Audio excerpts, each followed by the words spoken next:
you got to be able to sing it in your head without an instrument in your hand. Just really know it. I think that's huge. One of the, for me, it's the same as live. It's like about the trance and getting into a trance state, a meditative state.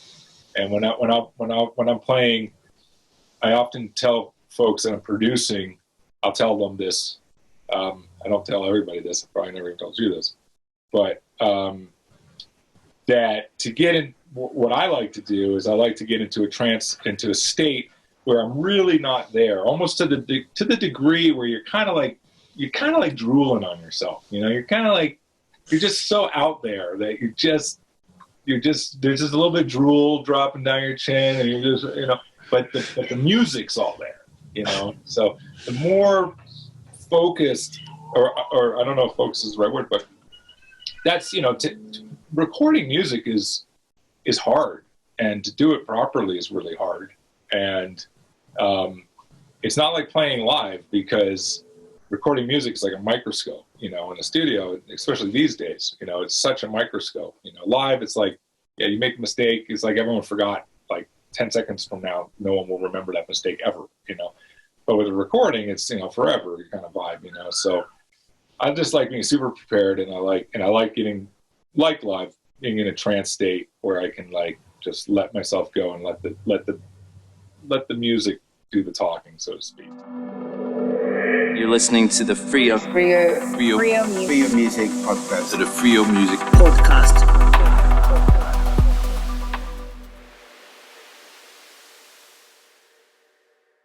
My name is Bridget Law, and I am a fiddle player primarily. And I currently make music with my husband, Tierro. And we have a band that has kind of two different personalities at the moment. One is Tierro Band with Bridget Law, which is a very kind of Middle Eastern, Arabian influenced dance project with tablas and a belly dancer and percussion and upright bass. And then he plays guitar and I play fiddle. And then sometimes we swap it around and we say Bridget Law with the Tierro Band Trio. And then that we just take the drums and bass, or percussion and upright bass and guitar, and then we do a slightly more folk bluegrass version with still a lot of our other original songs. So it's more of like a world grass kind of feel. I'm a founding member of Elephant Revival. I helped create the band, toured with the band for 11 years. Currently that band is on hiatus, but I am still making music with some of the people in the group. I actually have a show with Dango, Bonnie, and Darren next week up in Vail at the Villar Center. This is the first time Bonnie and I are making music together since Elephant Revival disbanded, or is on hiatus, I should say.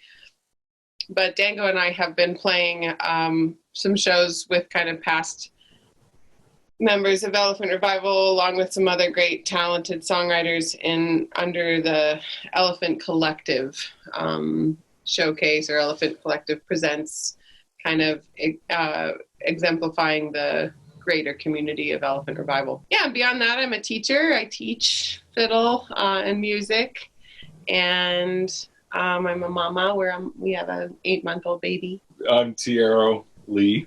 I play guitar. I've played in many different bands over the years. And I've had my own band. I still do. I'm also a music producer. We're coming to you from my studio here in Longmont, Colorado. I've had the great pleasure of producing lots of different acts and singer-songwriters, and I really enjoy that process. But certainly the guitar has always been the thing that I've just been most attracted to and worked with very detailed over 30 years. I've been playing guitar for over 30 years. Started playing when I was... Wow, you're old. When I was 3. I was 3 when I started playing the guitar. For those of you in Colorado, I was the founder of the Arise Music Festival. Started this festival, and I produced that festival from 2012 to 2019. and I no longer do that. And now I am really focused on making music and doing other events as well. Recently produced a wonderful festival in Hawaii called Thrive Fest Hawaii, an online festival called One Earth Live, and I released a record with Bridget, and we're working on a new record right now, which is a lot of fun. But the most important thing, and the thing that I'm most known for, is marrying Bridget. That made you famous, huh? Are you not going to talk about Canal? Well, yeah, I had my band Canal for over a decade, maybe 12 years. I produced 2 of the 3 records we released, and we did a great deal of touring. We had wonderful fan base, wonderful fans. I love the fans. The Canal fans were just fantastic. Really loved the music, had a great time with that. And then after that, I played guitar for the Otis Taylor Band for a couple years, and that was a really fun experience. And I got to go to Europe and tour Europe a couple times, particularly like Italy. For some reason, Otis Taylor was really big in Italy. And also in other parts of the States and so forth. That's nice. My short story. So I wanted to start out by asking you both kind of the same question. Maybe responses are the same, maybe they're different. But what, in your mind, makes a great show, like performance-wise? Not as a spectator, but, you know, on stage. And what makes a great show? I like when the whole room energetically feels like they're in the same space together. And somehow I can really like feel that. You know, and it's like the perfect combination of like, you know, heartfelt people ready to absorb the music in a really good environment with a band that's feeling energized to play and like they have something really wonderful to share. And then it's like all of a sudden like spirit enters or something happens, and all of a sudden there's like this alchemy of oneness that happens, where you feel like you're all in kind of this special musical bubble. I think of this space as like a conduit for healing, because, you know, we're all in this space, we're feeling connected, we're feeling the unity of humanity, of each other, we're feeling. I mean, what's neat about music is that you can, kind of process your emotions in a non-verbal way through dance or just by observing, or, you know, and you have this like emotional experience that's very internal yet shared. So anyway, those are the most profound shows to me, are when I feel like everybody's kind of experiencing that. And we had one of those a couple weeks ago at the Villar. I felt like that was a really good example of that. It's a 600 seat room that they're only selling 100 tickets to. So I think there's only 65 people in the audience. But like those 65 people were so thirsty for this experience, and we were so excited to share with them. And, it just felt like I at that point, like, I don't feel like I'm playing, like something's playing me at that point, you know, and it's just like, it's like a bigger experience than just like, hey, look what I can do, ha ha, you know. But instead it's like, oh, this is powerful, I'm sharing with you, I'm you just can hear me. So, you know, from the musical band perspective, or from the performer perspective, I think everything that Bridget said, I think it's basically the same thing, but I'll just say it, encapsulate it very shorter, is like bringing everybody being in the moment. You know, when everybody's really, truly in the moment, it doesn't matter if it's a show, it could be a dinner, or it could be a gathering, a birthday party, whatever. But it's when everybody really washes away everything that happened that day and this year and in the years, you know, and we're really, truly together in that moment. And I think music has a tendency to help create that, which is wonderful. But yeah, when we're all together, really in the moment, and the energy can just, take off, and people, I think naturally want to, when we're really truly in the moment, people are really joyous. People want to celebrate that. People want to cheer and shout and dance and scream and jump up and down because there's a realization of being connected to each other, connected to spirit, connected to the moment. And so that to me is when the further we can go down that path, the more I like, it's a good thing for me. Bridget, you mentioned like it's a conduit for healing, or you said this phrase, which I really liked, alchemy of oneness. I want you to jump into that a little bit more, if you don't mind. You know, music provides this opportunity for us to drop into our sensory experience, to our feelings and our emotions, but not necessarily have to like define them like we would if we were like talking to a friend about how we're feeling. Then we're like using words to define how we're feeling. Whereas when we're experiencing music, we can just we're dropping into like our own body's response to what we're hearing, which depending on what we're feeling or what we're going through or what we're grieving or, you know, what we're processing at that time,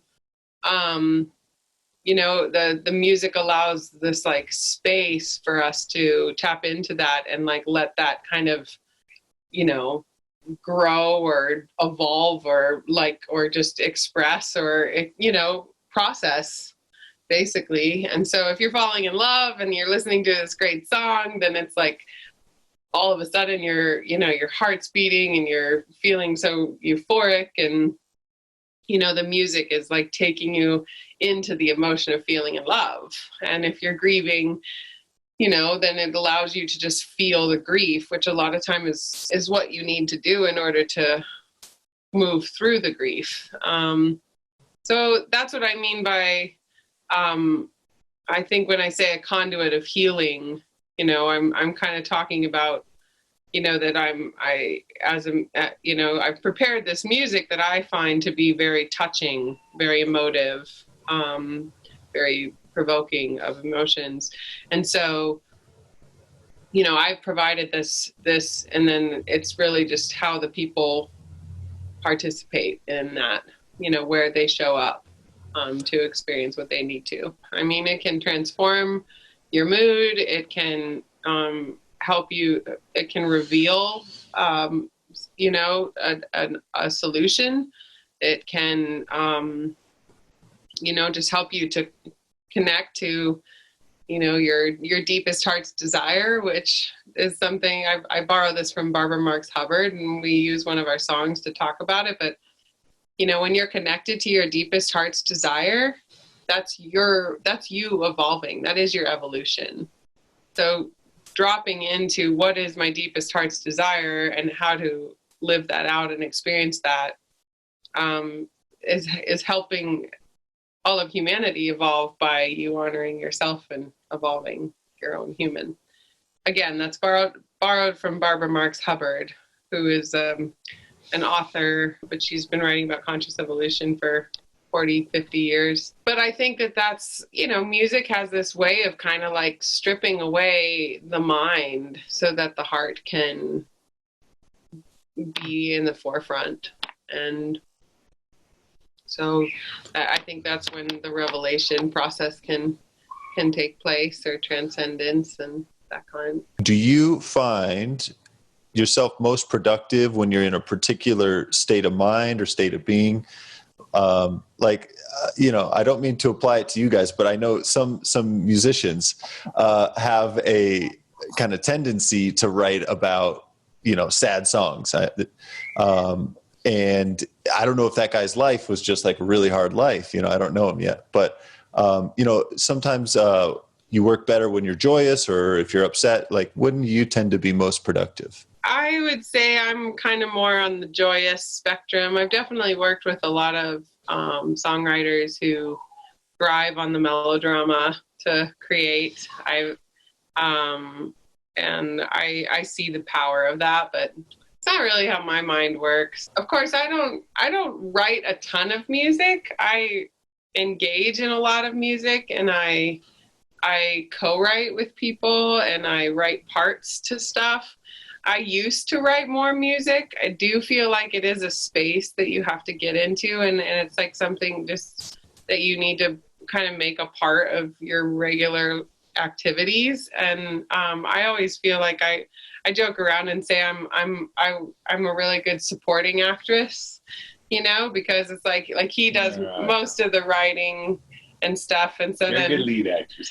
and then I you know, or like I've worked with people who are highly creative, and then I'm kind of like the wind in the sails that helps get things moving.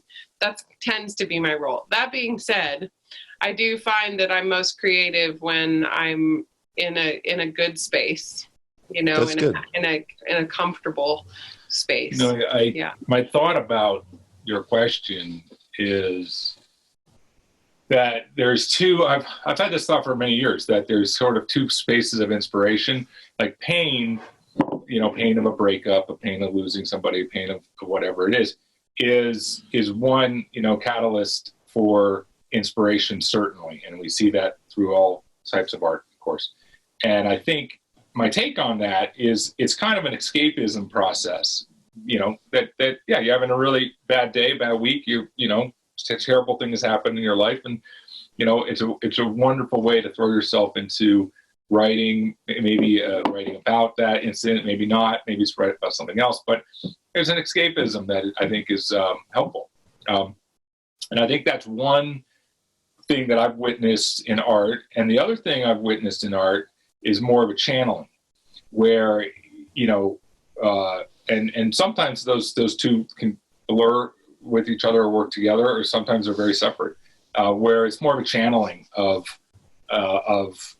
information, a channeling of spirit, a channeling of particular energy, a particular feeling, a particular mood, where that channeling comes through the artist or the writer, and then the artist or writer has the ability to capture that particular mood on paper or in music or however they do their art. So I've kind of always seen those two separate things, you know, one on one far side, the therapeutic side, dealing with pain side, and then on the other side, almost a removal of the self, and that art is being channeled, or music or whatever type of art we're talking about is coming through a blank slate. Most of the things that I've written have like kind of just like come out, like I get it, I like make an intention, and then I open up the space and it just sort of comes like out. The song Ancient Sea, I think, that Bridget it's wrote good. very well. Same with Gwen, same thing. It's very channeled. And when we play that song together, when I was learning that song with her, she described it to me. She said, "Oh, this part is like the big waves crashing against the ocean, crashing against the rocks, and shooting up in the air, and that's this feeling." And every time I play that song, I feel that imagery, and I can feel that coming through. And if I don't feel it, well, then I'm probably playing it wrong. But when I do feel it, then I'm probably playing it right. Yeah, that's a good example. I mean, it's an instrumental prayer for the oceans. It was written while I was sitting on the rocks and in the Hebrides in Scotland, you know, on a nice day. And it literally just floated out of the instrument. And I've had that experience. We are working on creating a new record, and we are going to feature some of my original fiddle tunes on it.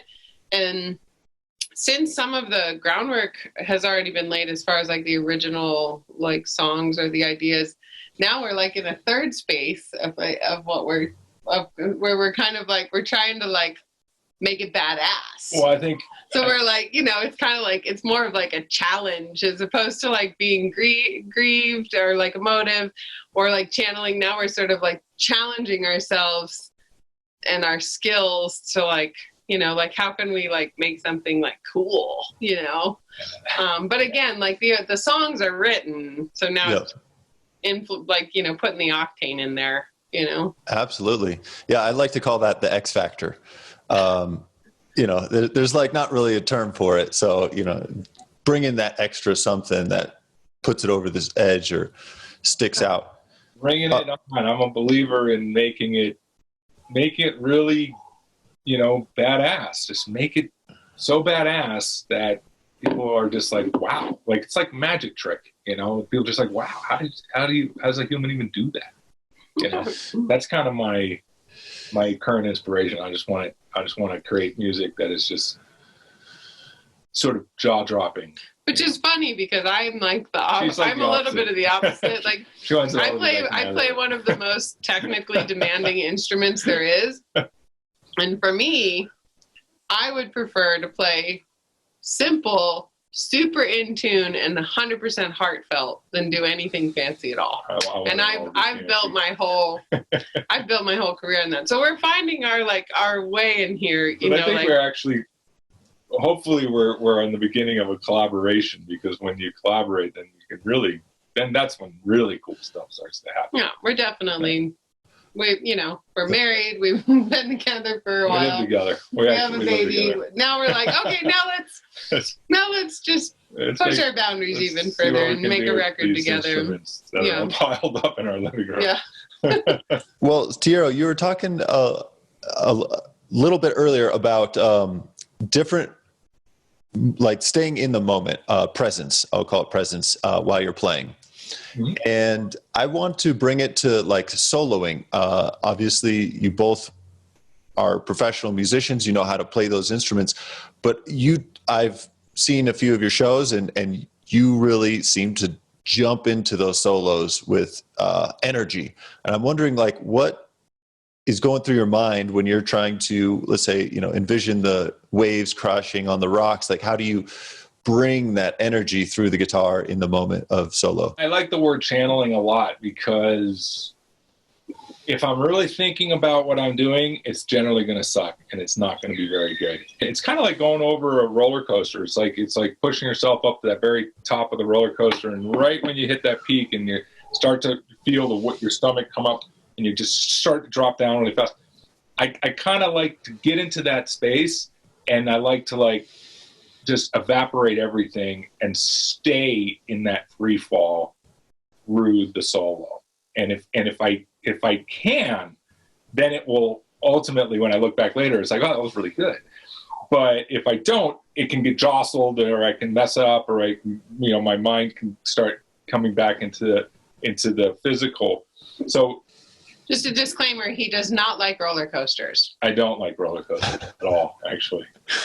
But it's the concept. I do. But I think the short answer is, and I've said it often, is I just get out of the way. I really try to go out of body. I have a long history of trance state, or being in trance state. And I used to be really good at it, and I can still achieve it now, and some maybe even better at times. But to be able to really just remove the ego, remove the self completely, and just sort of observe as an excited witness to the music that's coming, and the further I can get away from my physical body, I think the better the music flows, and it really is about there's like a little switch, and it turns, and that switch turns, and it's just like, I'm gone, and there's no Tierro, there's no history, there's just this music, and it does require a lot of Tierro up to that point. Like, I feel like in some ways, you have to kind of have honed your craft. You have to have your skill in place so that you can just free fall, that your fingers can just free fall, that your body can just kind of dip into the music and just take it phrase by phrase, and then you're pulling in, for me, it's like I'm listening to the whole of the music, the whole thing. And, maybe I'm all of a sudden starting to riff with the bass player, and I didn't even realize that was happening, or it's like I'm hearing things before they're being played. I know you were specifically talking about the way Tierro solos, but I was just kind of, it's like you're kind of picking up on all these little things and all the things that you've done before while letting it all go and just diving in. It's a great thing that I've heard a lot of artists or musicians say this before, that really listening to everything else except your own instrument and hearing the bass, hearing the drums, hearing everything else. And then the instrument that you're playing is complementing all of that. And if you can get, when I can get, or if you can, and sometimes I can, get into that space where you completely forget you're even playing an instrument. All you're really doing is intently listening to what's going to everything, all the music, including whatever instrument you're playing. And then the imagination allows that instrument to it's like lucid dreaming. It's kind of like, oh, I'm just imagining it doing all this amazing things, and then you're hearing it doing these amazing things. And the second you go, oh, I'm doing it that amazing, then that's when you fuck up, and then you totally stop sounding good. Yeah, that's great. So I wanted to ask a little bit more about those trance states that you had mentioned. If you feel comfortable, do you do meditation? What do you use to get into trance states? For me, it's about repetition. Like musical repetition creates trance, and that's why electronic music is a trance machine, because it's just about repetition. But I find that with the guitar and playing live, it's the same thing. I think, over that, there's sort of musical ways I can kind of push myself into that state. Like if I know like the solo's coming, I try to create a repetition, create a groove that I can kind of hang on to, that sort of takes me up that roller coaster hill, and then launch into free fall. And it's like hearing something that you just really love hearing it. You just want to keep on hearing it sound great. And that's the only focus. I'm not even feeling my feet on the ground. I'm not standing. I'm not breathing. None of that is in play. And only that listening, that super intense listening, is in play. And that's how I can kind of push myself to go there when I play. And usually it's also because I'm on the spot. It's like, okay, you're going to go solo now. So I'll answer this question for him. He does not meditate. He just sleeps really well. Yeah, I don't meditate, but he's able to access a meditative state really easily. And I just say that because I have to meditate because I don't sleep well. And so I have to, some of us, we have to reach a little bit higher for that, and for some reason he's just like, oh, you just want me to just be in a meditative state? Okay. Da, da, da, da, da. It's interesting. I've always had that ability, even as a young musician, when I wasn't very particularly good at it. I was always particularly good at sort of zoning out and zenning out. Yeah. Nice. Sure. Well, tell me about your early music influences. When did you first pick up an instrument? Did you play in school? Who introduced it to you? Your parents, musicians? I know it's 10 questions in a row, but it's just, where'd you guys start? Well, I was a Waldorf kid. Okay. So the Waldorf school, in the 3rd grade, you choose the violin or the cello.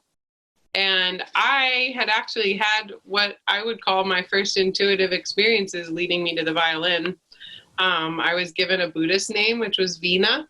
And I was really aware of any word that looked like violin as I was learning how to read. So it was a kind of a no-brainer for me. I was super excited to learn the violin in the 3rd grade. Then I fell super in love with my teacher, which I think is a really important thing when anyone is asking about how you started, really honoring your teacher is a really important thing. For me, my teacher was super cool, Western style woman. She walked into a room and everybody was totally captivated by her. And she ended up becoming like my mom. She was another mother to me, still is to this day. But she played a version of fiddle music that was called Texas fiddle music that they feature in a lot of fiddle contests. So I was pretty quickly traveling and going to fiddle contests with her and her family throughout my teenage years. Then I went to college. I studied jazz and funk and rock and roll. I basically played everything except for classical violin in college, which was really fun. I learned how to improvise from people that weren't violinists. I learned, how to improvise from guitarists and tuba players and pianist and stuff. And then I started traveling to Scotland, and I started playing bluegrass. Those were kinds of things that started happening on my own. What brought you to Scotland? Well, again, I really wanted to learn Celtic music. My name's Bridget. I play the fiddle, right? You know, I felt really connected to Celtic music, but I didn't like the idea of learning tunes from a book and going to a bar and jamming them. That was a total turn off to me. So I kept saying this to myself. I'm 22, you know, it's like the world's at my fingertips. And I was like, oh, I learned how to play Western music from like people in Texas and like, you know, just like the roots of American music. And I also went on a quest and like studied American fiddle music a lot. And I'm like, I want to learn Celtic music from, you know, the source, from the Isles, yeah. you know? And then I ended up manifesting this opportunity. I hope you don't mind me going into all this. It is interesting, but I manifested this opportunity where I like met the Battlefield Band, which was the touring act of Scotland at the time. And I had a conversation with the fiddle player. I'm like, man, where did you learn that tune? And he's like, oh, at my fiddle camp. And I'm like, what? How do you get to go to this fiddle camp? He's like, well, why don't you come teach Western music and we'll call it a wash? I'm like, okay. So here I am, like 23, like, you know, plane, hour-long drive, fishing boat, first time across the Atlantic. I'm in a kitchen on an uninhabited island at this little, you know, place and in the Hebrides with like the best fiddle players in Scotland drinking scotch and, you know, jamming. I mean, it was pretty incredible. And they wanted me to teach them like Orange Blossom Special and Bob Wills tunes. And I was just like there with my voice recorder, like recording everything I heard. And then you went back and listened to it and learned how to play it? Yeah, basically I went back and I would listen to these recordings and I would pick out what I would call the cream of the crop tunes. Yeah. And those tunes are what became Elephant Revival's instrumentals for a long time. So, you know, I was putting instruments to them that, you know, isn't typical in Celtic music, but we were kind of honing that in. And so we're still diving into some of that material now. And that was definitely a huge part because I ended up going back to that camp. I went back to Scotland 5 times in 4 years. So the word sort of spread that I could teach this like hokey music that they liked and that I was a nice lassie, you know, and, so that was pretty exciting. So I did all of that, and then I was on tour for a long time, really influenced by all my bandmates. And then now I'm in this position where I'm a lot more curious about world music and like Arabian scales and East Indian violin and things like that, because that's what sounds really cool in our music. But you know, at heart, I'm a bluegrass and Celtic musician that wants to play original music. You know what I mean? I don't really want to just like learn traditionals. I want to push the envelope and play some cool shit. So I like it that you went 5 times in 4 years too. That's, you know, intense study, especially at that age. You know, intense study. Mid-20s. You have the time. You're not raising a family. You're not, you know, you haven't taken off in a career. You know, it's like. Yeah. Intense study is really how you're going to get anywhere in anything. But, you know, so what comes to mind in my personal history was, you know, my parents weren't into music. They weren't into music, you know, they weren't, you know, really keen They're on writers. Being a musician at all. You know? Yeah. Did you face resistance to that idea? Well, you know, my parents were really supportive, but my dad said to me, you know, if you're homeless, you can come and live with me. That's how I'll support you. But that's it. That was it. Because I ain't giving you anything else. But if you need a place to live, you can come and live with me. So you go be a musician, but that's what you get. Influence-wise, I mean, what comes to me is a moment in high school where I was 16 years old. I didn't really know what I was going to do. Nobody really knew. You know, lots of kids started to know what they were going to do. You know, they wanted to go be a veterinarian or whatever they wanted to do. And I didn't really know. And it was starting to gnaw on me a little bit. And then there was a talent show. And I went to the talent show. And there was this punk band playing that was just terrible. I mean, just the worst I mean, they didn't even have a bass player, you know. I mean, it was so bad, so out of time, so wrong. Everything was terrible, and everybody screamed and jumped up and down and loved it. And I walked away going, like, you know, I thought I could do better than that, you know. And you know, all the girls were all excited and the whole thing. And I was just like, I could do better. That was terrible. I could do better than that. So I got a guitar. That was my influence. Like, and I went and bought a guitar and I started playing. And then, but it was really fast for me. It was like literally within 2 weeks of the first guitar that I had, I knew I was going to play the guitar. That was like, then I knew it was like, this is it. This is what I want to do. And then I lived and breathed the guitar for a decade. You know, I mean, I was 16. When I was 17, I was playing professional gigs. Like within less than a year of picking up the instrument. Who's the rock and roller that you would impersonate? Oh, that was long after I was 17. But when I was 17, I used to play in a cover band that played Beach Boys songs. It was a beach party band. It was called Mikey and the Mudcats. And I went to audition. They didn't know I was 17. I wasn't even allowed in the bar. And this was a bar band. You know, but I went, you know, basically we played, you know, classic rock cover songs and Beach Boys songs. Beach Boys songs are hard. Beach Boys songs are hard. We played very few, but we sold it as a Beach Boy act. Yeah. Like the bars would buy it as like a party. Really, you played Jimmy Buffett. But we really just played CCR. And we had like. No, you gotta tell him who's the one who is Slash. Years later, yeah, I used to play in a Guns N' Roses cover band, and I played the Slash part, which was a wonderful education music. Oh, of course. It was one of the hardest even more like the hat and stuff. I wore the hat, and I had a wig, and I had the full outfit, but it was a wonderful education. I mean, I learned every Guns N' Roses song, every solo, note for note, and then we went out and played them for. And at that time, in Canada, Canada.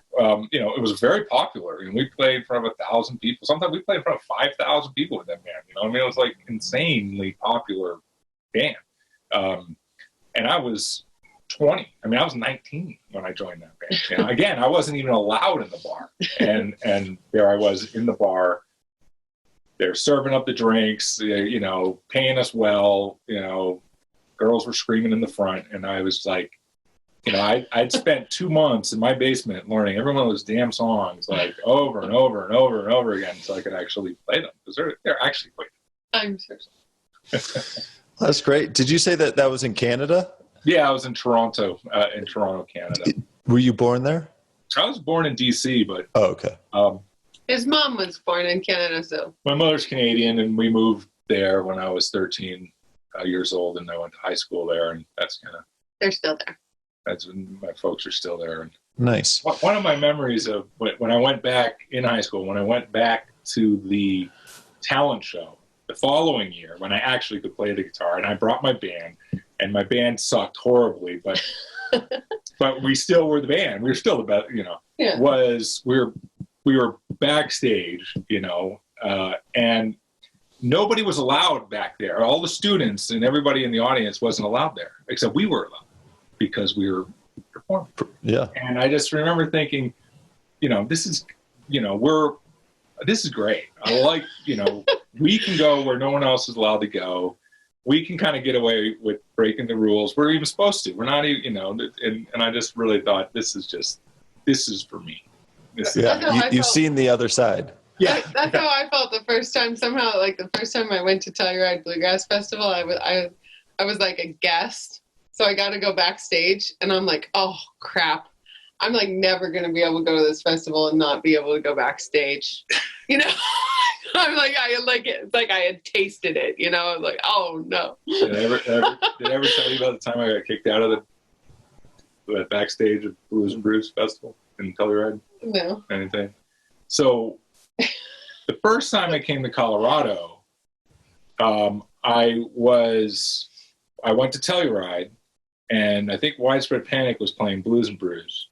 And I snuck into the festival. I snuck into the backstage, and I'm eating the food of the band's food at the buffet in the back. And I'm dressed like a hippie in every way, you know, I mean, and the tour manager from Widespread Panic, I believe it was Widespread Panic, I might be wrong, but I'm pretty sure, he singled me out and made a scene of kicking me out and said, you know, who are you, and you can't be here, and and made a big debacle of it, and made sure I was kicked out of got me kicked out of the whole thing. 10 years later, or maybe 8 years later, I was leaving Colorado. So I was leaving Colorado to move to Europe and I played the Blues and Brews Festival, and I played with Otis Taylor, and we opened up for Joe Cocker, and I was backstage at that freaking buffet, and I really enjoyed the buffet. That's all I gotta say. I enjoyed that moment. For me, it was a really special moment. I mean, and for me too. Like, and then I ended up playing Telluride multiple times. You know, but it's funny. It's like you're like, no, I belong here. This is where I belong. You'll see. You'll see. I mean, just give it a few years. But this is my zone. Yeah, cool. Might need some time. Well, let's jump into that a little bit, because I think that brings up something interesting about mindset of like, I do deserve this. I can make amazing music, because there's so many doubts that creep into people's mind over time, especially when you're starting out and you've never played that big of a stage. You've never made it backstage. You've never gotten paid for a gig, or whatever those hurdles are for everybody. But I'm just curious, kind of the mindset that you have cultivated within yourselves to push yourself forward. I think I think in a way it's sort of more of a pull, and it's because you got to be good. You know, you got to wow them. You know, and I used to say that with Canal all the time. It was like, you know, you go and play a show, and unless people walk away going, "Oh my God, I got to see that band again. I'm going to tell all my friends about that band." Unless that happens, you know, if people are going to walk away and they're like, okay, that was fun, but that's the net result of the experience, well, then nothing's going to happen. But like with Canal, it was like people were just so jazzed with the experience that there was a pull.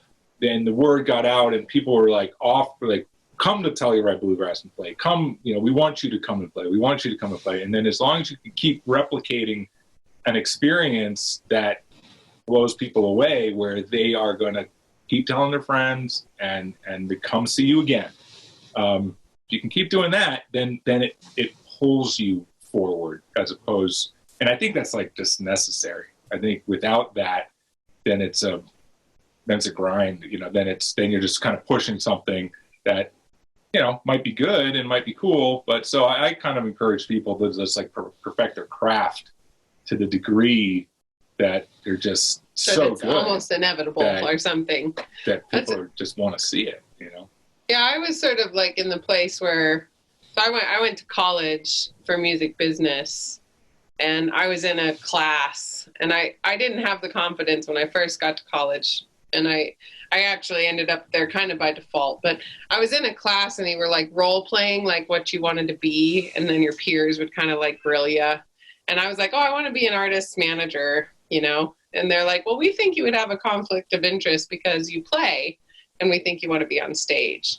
And at that moment, it was sort of like a turning point for me, because I was like, look, if I want to be on stage, then that's what I'm going to do. And I'm not going to pretend that I don't want to be, and I'm just going to put all my time into getting better at the instrument and knowing what I need to do in order to be on stage. So that's when I took every possible ensemble, you know, private lesson, music theory course I could possibly do in college so that I could perfect my craft. And then, you know, I was like, okay, well, I'll continue to be a music business major so that I'll understand the back end. And then, you know, and then I realized, okay, I just need to really surround myself with good people and good musicians. And that's when I met Bonnie, and Bonnie and I became fast friends. And that was my first, you know, sort of like, you know, momentous creative connection in my life. And so, you know, I think for me, it was like, I don't know how much other than honing your craft and like being the musician that deserves to be on the stage, which, you know, I'm no virtuoso, but I love music, you know, like I love making great music with great people. And so, you know, there's many ways to be a virtuoso, I guess is what I'm saying. It doesn't necessarily mean you're like technically jaw dropping. Like it also just means like, oh, you have a really good sense of how to bring people together and make a quality experience that way. You know, so there's a lot of different ways to shine. But I think I really just trusted it. I trusted spirit to guide me, and it sure as heck did every time, you know, especially when you're in your 20s, but even now. I think like getting out of the way a lot is good, you know, and I used to bring my guitar everywhere. I mean, everywhere I went, I would bring it. Yeah, I had the fiddle on me all the time. Like everywhere. Yeah, like it didn't matter. Like if I got invited to sit in with the band, like, I mean, like I didn't go to a show without my fiddle just in case somebody invited me to sit. I would go to the barber without it. Yeah, and then it's like, you know, then the next thing you know, you're playing with all these people, and you know, people want to make music with you, and it's exciting. It's kind of a, you know, when you talk about like what to tell young people, or you know, about a mindset is, I think, you know, outside of like, yeah, really hone your craft, but the mindset of just being open, you know, just being open. Like I played, you know, some of my favorite musical experience was, you know, playing in the park for somebody, or, you know, we did this crazy show in an empty swimming pool. Like, I'm not even joking. And it was like imagine a swimming pool with no water, take away all the tile. So it's just like dug into the ground. And in the bottom, we put the stage, and then all around the top, we had this crazy party at this abandoned hotel somewhere, and like 500 people showed up, and we raged it. And it was this was in Boulder. I mean, and it was insane. And like you know, you gotta like not take yourself seriously, you know, and you gotta be, and like I said, I'll for the ride. Be up for the ride, you know. I bring my guitar to every party I go to, and almost every party I go to, I'd end up playing. Not because I bring it because it's like I'm going to play. Yeah. I just bring it just so I had the option to play. And you have to be humble, you know. Like if you walk in like you know it all. Then you know. So like that. I think there's like a balance between like confidence and trust that you are where you're supposed to be and you're going where you're supposed to be, and then like a humility to just like knowing that like you don't know shit. Really, and there's so much to learn, and you know, and so be curious and be engaged and be kind, because all of those things, it's like the blend of all of those things are what's going to make you, you know, interesting and worthy of captivating a crowd, you know. Yeah, and be okay. Like it's funny because when you bring your instrument, I don't know if you get this or not. I got this today, but whenever I brought the guitar everywhere, you know, somebody would always say, "Oh, you know, can you play this song for me?" Or, you know, or sometimes you get this kind of attitude, like, you know, you're a street musician, and you know, I'll give you $1 if you play a song or something like that. You know, so you got to have a humility with, you know, you got to be okay with that. You got to be, you know, but that also opens up these doors, and that still happens to me. Like now, I mean, I'll bring my guitar to some party and people don't know who I am, and you know, and they'll, you know, I get some. Yeah, because we're going to lots of parties these days. Yeah, all the time. Yeah. Well, you know, I get some smart ass comment about, you know, about playing this song for somebody or whatever, and you know, you just kind of got to be okay with all of that, because then you're also okay with that. Wow, there's somebody else there who's a great pianist, and the next thing you know, you're jamming, and the next thing you know, the whole party becomes this really wonderful experience for everybody because there's live music, and you get to be a part of that. And wow, that was wonderful. That's how we fell in love. Yeah, that is how we met. Yeah. I was like, excuse me, my instruments are locked in your production trailer, and I want to go home. And he's like, well, why don't you just like stay and we'll throw a party and jam out? And I was like, oh, okay. And then like our friends were playing and I was playing, and then he got on stage, and then we were playing off each other. And then all the next thing you know, there was like a drummer and a bass player, and the whole thing just exploded. I love that. That was the beginning. I still love that. I love when you have a spontaneous jam that takes the energy, brings everybody to the present. 7 years ago, full moon in August. 7 years ago. Yeah. Wow. That's when the Nice. Very specific. So this one's kind of an introspective question. I'm just curious, maybe for each of you to, take it. So what perceived failure have you experienced that set you up for success in the future? So I say perceived because you might not see it as a failure, but somebody else considered it that way. Or do you have a favorite failure? For me, it's kind of, it just comes as like all of them. And I remember, and this is interesting about what you're asking about attitude, like mindset, there was a time, and still kind of this way, where I would just like do everything I could do to make the group or the musical project I was working on successful. And whatever that meant, I mean, I would, make the bios or do the website or, make the phone calls and just kind of like work my tail off to make it work. And a lot of times it would just fail. I mean, a lot of times, most of the time it would, you get a door slammed in your face or just fail. But whatever I was doing, I'd learned how to do that thing, whatever it was, whether it was make a poster or work on a website or, run a spreadsheet and figure out a tour, budget or whatever it was. And all of those skills, I started learning all these great skills. And I just really encourage people, and at the time there was sort of a sense of like, man, I'm doing all this work and I'm not getting paid anything for it. And boy, does that suck. And I'm not really seeing anything for me. I'm doing all this stuff and I keep failing and people keep saying no. But there was a moment where I realized, holy shit, I know all this stuff. Like you could go to college for 3 years and you wouldn't know all this stuff.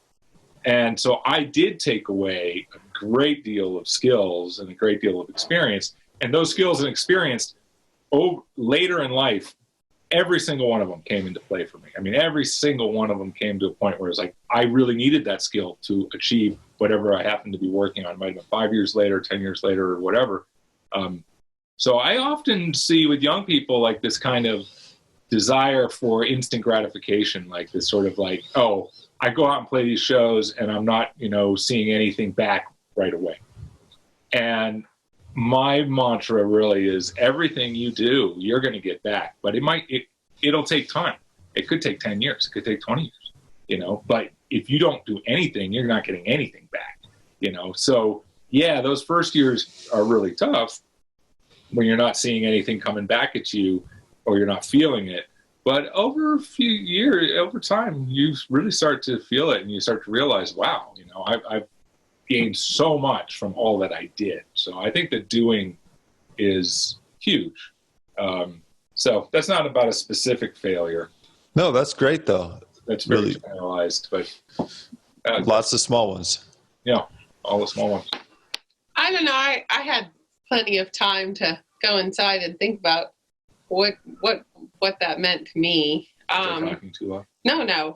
I was really grateful for the time but the one scenario that comes to mind for me is we made the first 2 Elephant Revival records in Lyons in a house with David Tiller, and he was the producer, and he's a founding member of the Musement and Tarka, so a mandolin player, and he's married to Enyon Pelta Tiller, who's a really,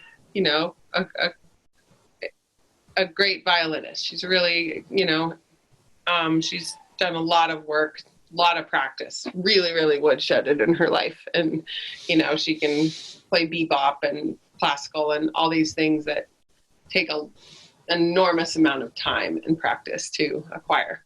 And I had to, here I am, this like, fresh, young, band fiddle player, trying to record my parts, having some of my first recording experiences in a house where this woman is in earshot of of me tracking. And I don't know how many of you have like actually like, you know, tracked and been in a recording session, but especially with a producer, I mean, it's an intimidating experience.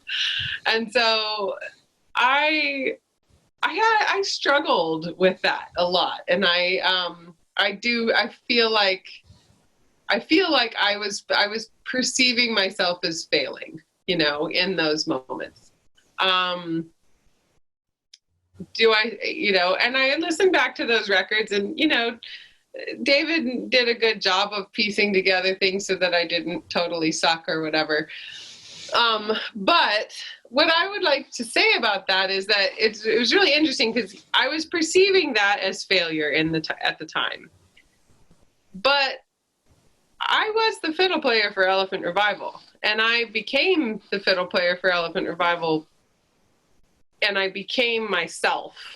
I became the player that I was supposed to be. I was able to musically complement the songs that were being played in Elephant Revival because of who I was and all of the things that I had done with my instrument to get me to that point. So just because I hadn't learned bebop or classical or whatever, I was actually very well equipped to be the fiddle player for Elephant Revival. And that was something that maybe I didn't understand at the time, but I feel like it actually made me more, more equipped for that role because I wasn't overplaying. I was, which, you know, if you know the music, you know that like it's not fancy. It's heartfelt. It's really diatonic. It's really, you know, it asks for melodies that you can sing or whistle, you know, like it's asking for those kinds of things. And so, you know, as embarrassed as I was, I actually was, you know, pretty primed for that role. And that became obvious later. When you go into the studio in more recent times, how do you get yourself in a good state of mind? Are you just like, oh, I've done this, I've got this? Like, I remember that one time. It's definitely one of those things that, like, you know, the more you do it, the easier it gets, for sure. Having a really skilled, a really good, present producer on the other end is really important. And this guy is the best I've ever worked with. Oh. Ever. And I tout that. No, I tout that to everybody because I think that, like, it takes a certain type of personality to be on the other end listening to you, critically listening to you, choosing the parts that need to stay and go, et cetera, and then having like an eloquence when you're done with a take to motivate you and empower you to do an even better take, no matter how crappy the first take was. You know, like they really have to be eloquent and kind and you know, empowering.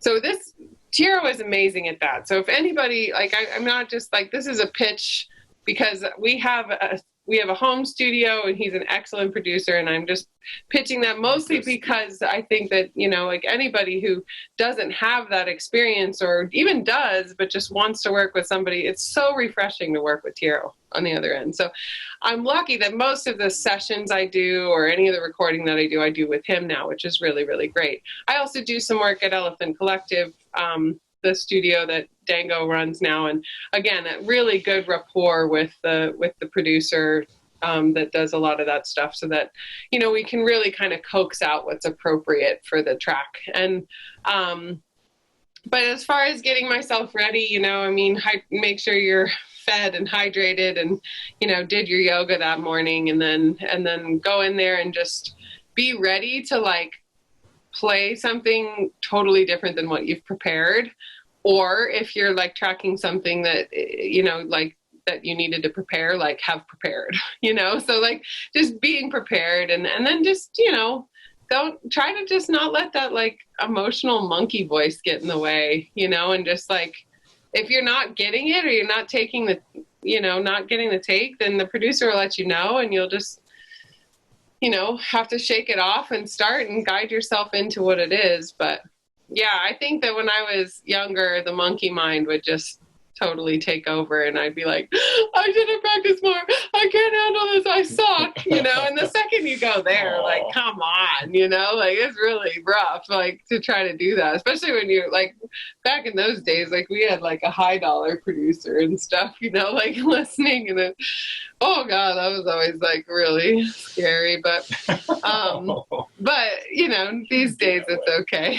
When it comes to recording and being in the right headspace, for me, I mean, I've been recording since I started playing the guitar. So when I was 16 and I started playing the guitar, I started recording the guitar, and I started writing songs and recording those songs. And so I've been recording for 30 years plus. So I've gotten really used to it. What equipment did you start out on? Tape decks? I started on tape decks. I mean, my first recording I recorded onto a boom box, and then I recorded the guitar part on a boom box, and then I played it back, and then on another boom box I hit record, dubbed it along with the first boom box, and that's literally how I did my first recording. That's cool.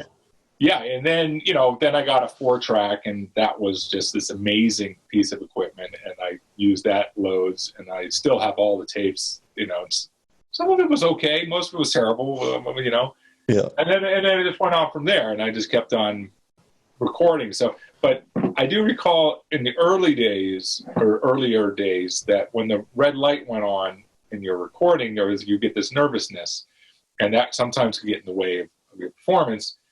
And so I overcame that by because I was recording all the time, I just recorded all the time. I always had the red light on. So I just had this mentality that the red light's always on.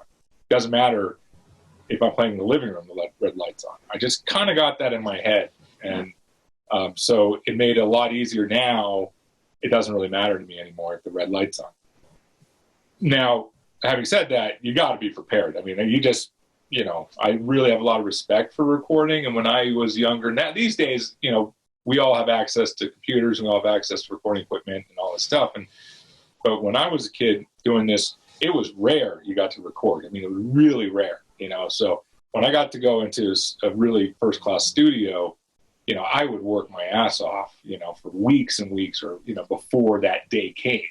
Maybe even it was 2 months away, and every day for 2 months I would think about that day and work on my part and make sure I, had it really down. And so that to me is like having it super down and just doing it so much that the red light is always on. And then that's great. And that part goes away. Yeah. Yeah, no, I really like that idea. The red light's always on. Follow up on that. Do you use visualization techniques? Obviously you practice a lot and it's kind of muscle memory, but right before you go in the studio, do you just close your eyes for a moment and imagine the take, or do you use any technique like that? I like visualizing. I like using visualization while I'm playing. I think that always really helps, like kind of building in imagery in the back of your eyes, so that you're kind of like going on a journey with it, like diving in. Like a video or pictures in your mind? What do you mean? What's in your mind?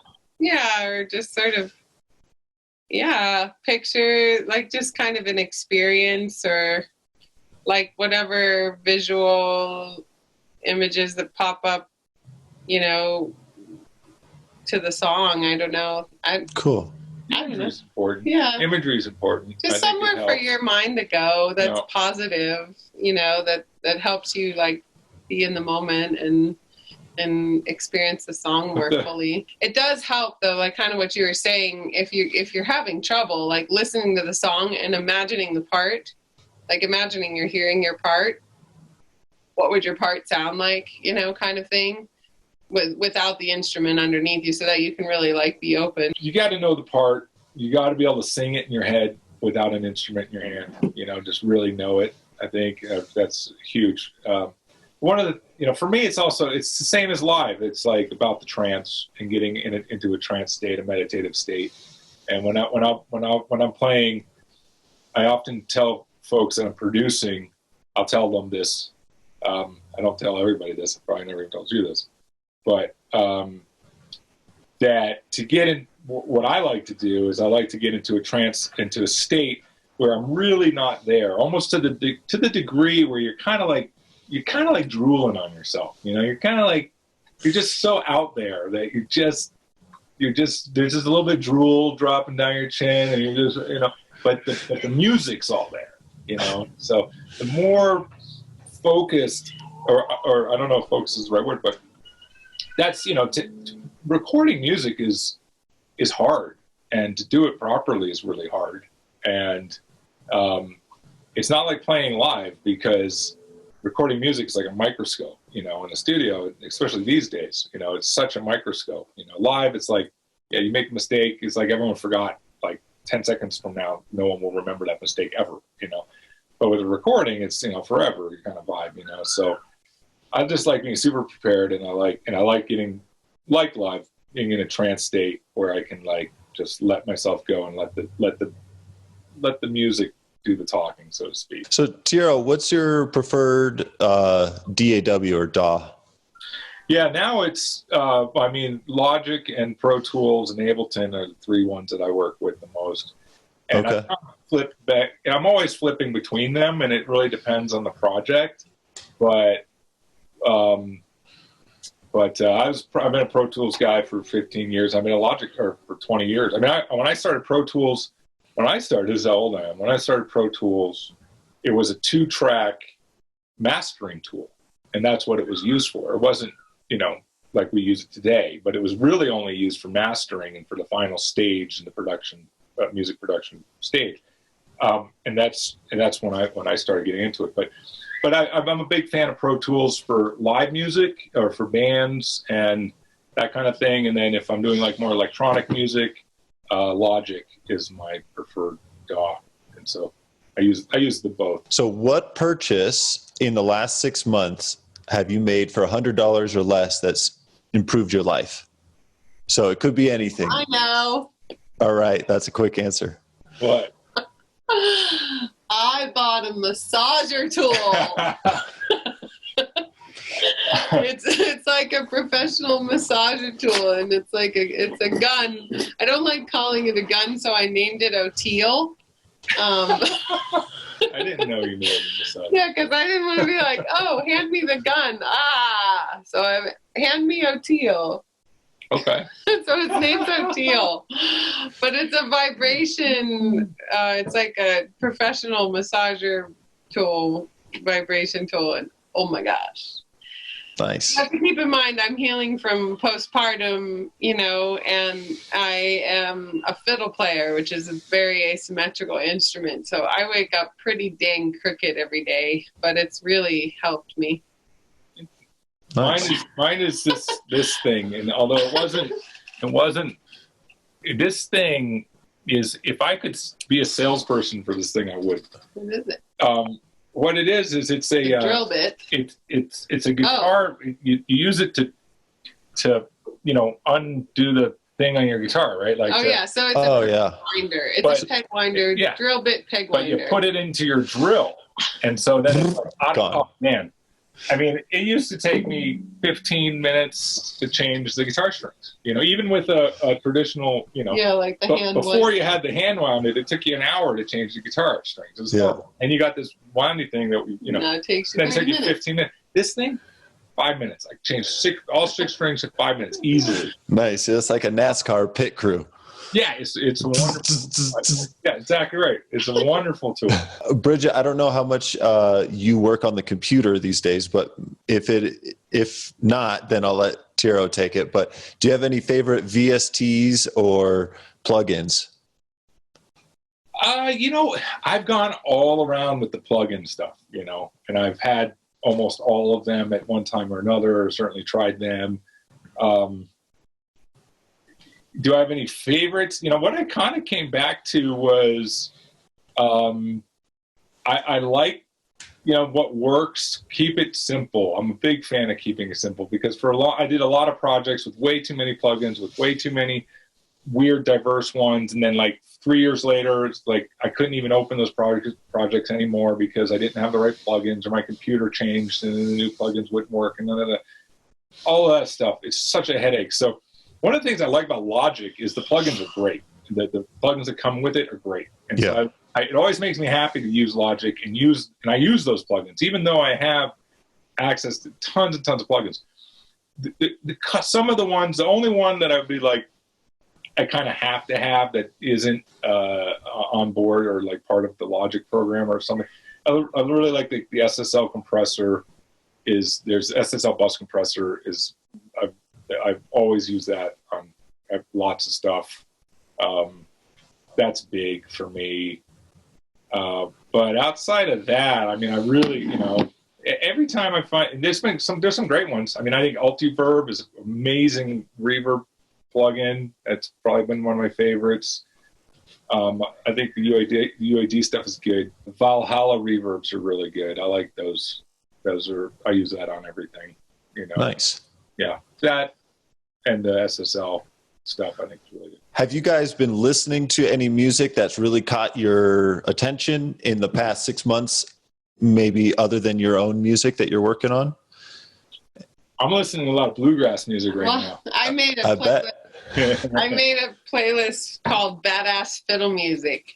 So I keep kind of trying to introduce him to stuff that has made a lot of big impact on me. Like today we were listening to it's a Jean-Luc Ponty original that he performed called New Country, and it's kind of a dope track that I like the version that he recorded with Mark O'Connor.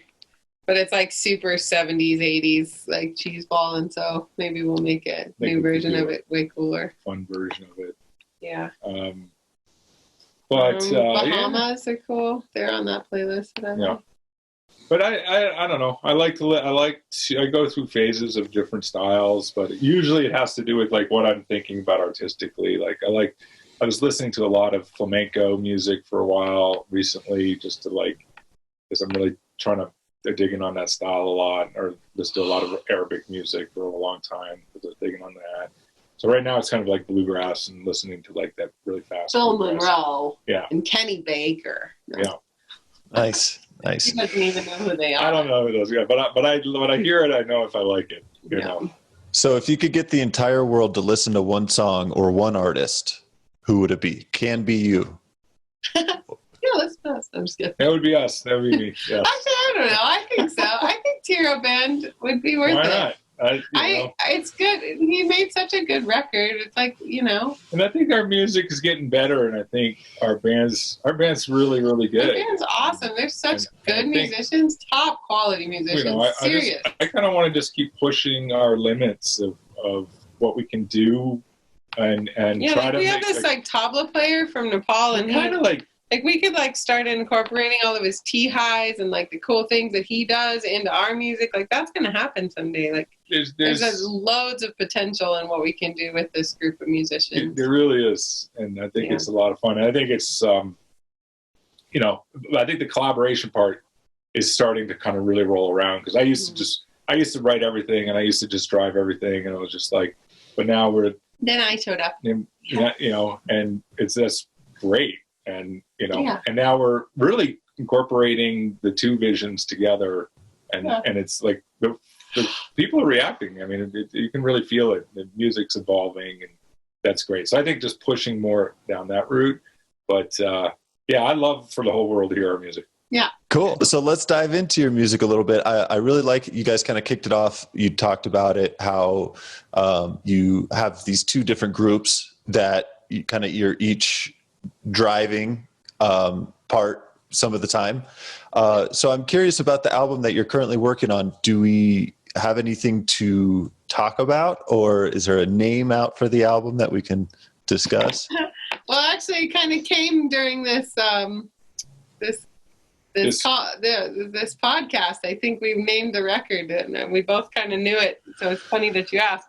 But when I was telling the story about how I was given the Buddhist name Vina before I started playing the violin, he wrote Vina down.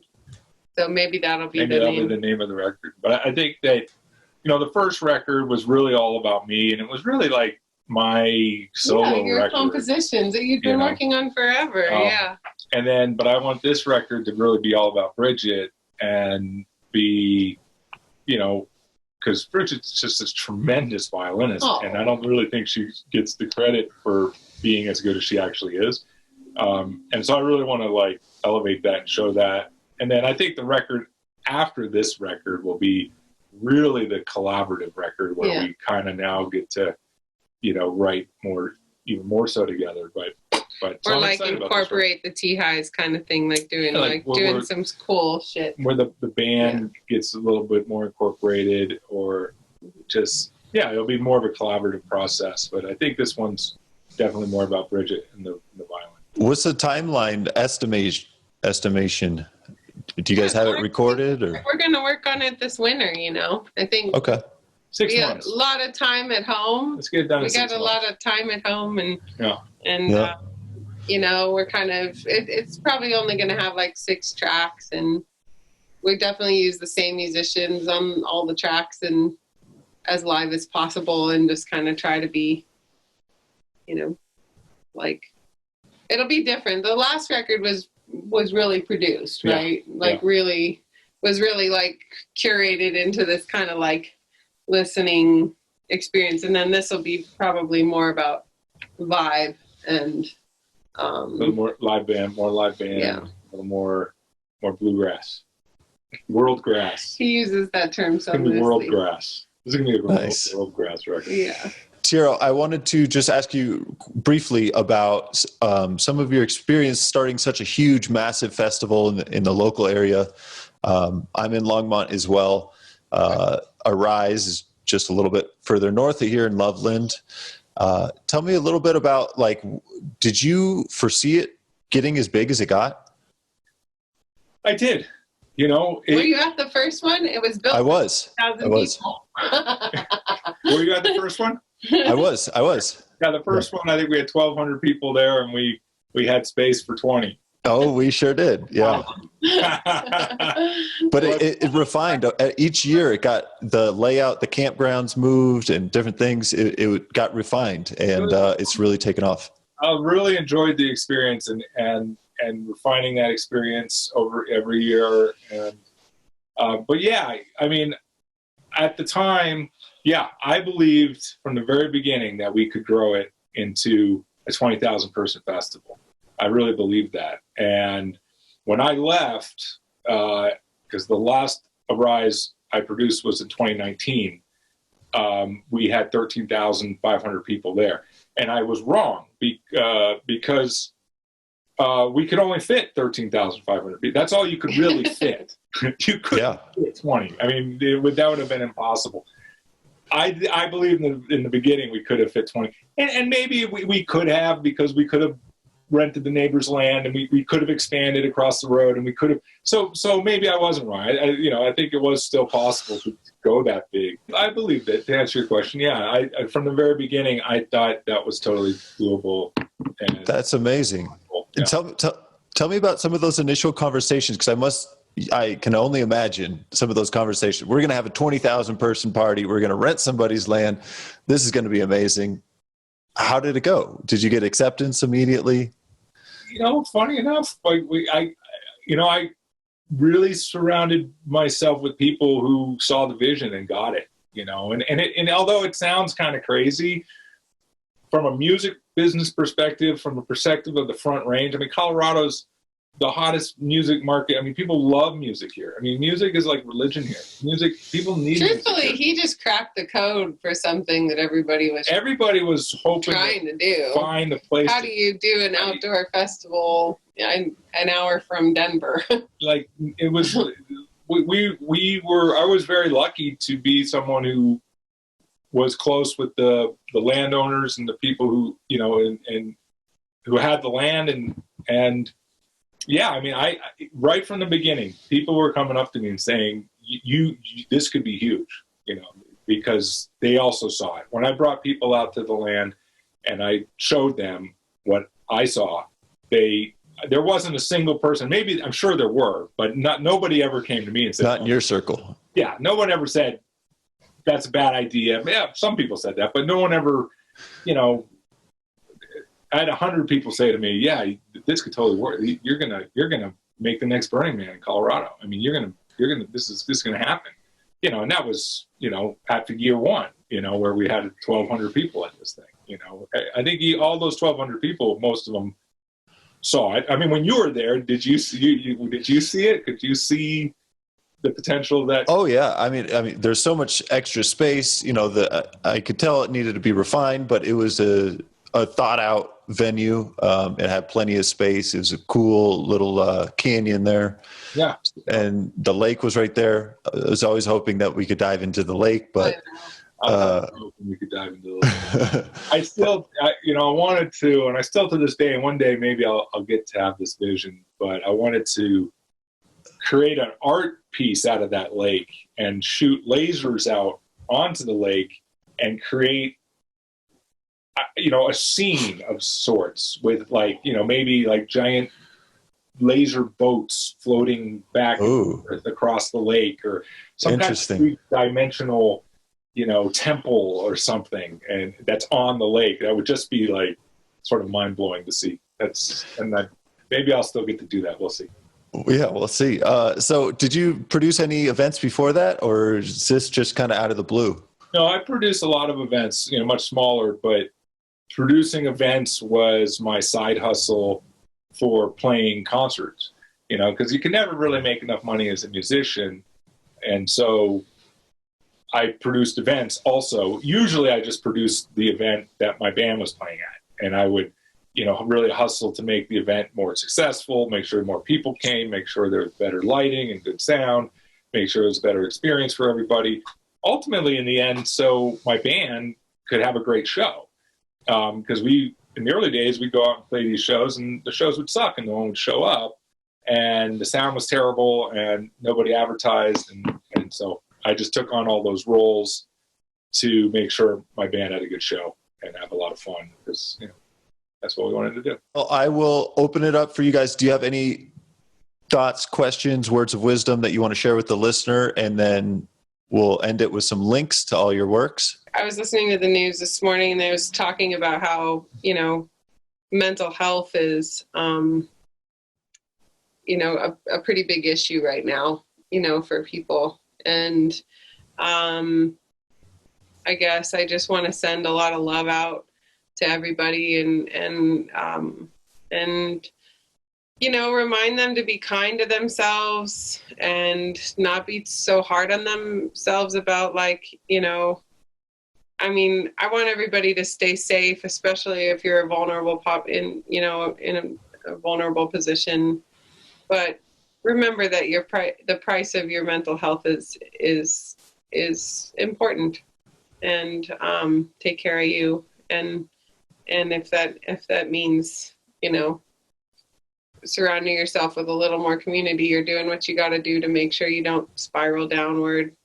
Reach out to those people. And, we all need to kind of take care of each other in this mess. Focus on the good, yeah. I mean, there's a lot we can cultivate in the quiet of our homes. I mean, we're doing it, There's so many wacky things going on, but there are also a lot of great things, good things that are happening. And if we can, lend our energy to the positive things that are happening in our communities and environments, and support those things, that's going to be good for our mental health, but also good for our community. And remember that life will keep on going, and life's going to keep. Every evolution comes from every end has a beginning. Evolution comes through chaos. Yeah, lots of great things were created in pandemics and bizarre times. So just remember that there's still a lot to access. All right. So I want to just make sure we get everybody's links. Where's the best way if somebody's never heard your music to discover you, follow you, find you online? www.tierroband.com is really, TIERRO band.com. And I'm at Fiddlin' Bridget. That's your Facebook handle, right? Fiddlin' Bridget. Yeah, Facebook and Instagram. All right. Yeah, Google that one. You'll find her. Her Instagram is great. You should follow her, both of those places. But yeah, follow us if you can. We'd love to have you out. Love to stay in touch. Check out the website. There's an email list. Sign up for an email list, and we'll send you free stuff and alerts for shows and all that. And Instagram for fun stuff all the time. Bridget's just really great at posting there. Great. Well, Tierro and Bridget, wherever you are, thank you for your time. Really appreciate you sitting down, sharing your ideas and wisdom with everybody. So awesome, Michael. We appreciate you.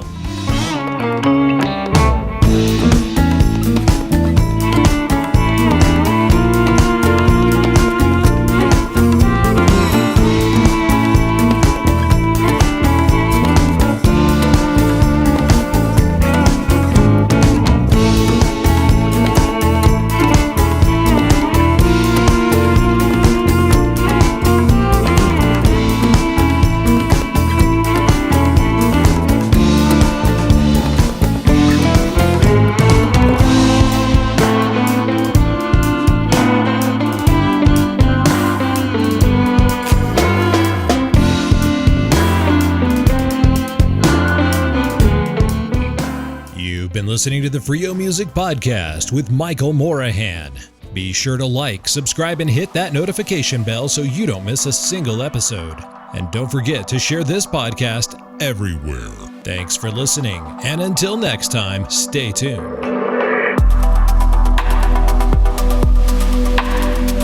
Freio Music, Freio Music, Freio Music, Freio Music. You are listening to Freio Music.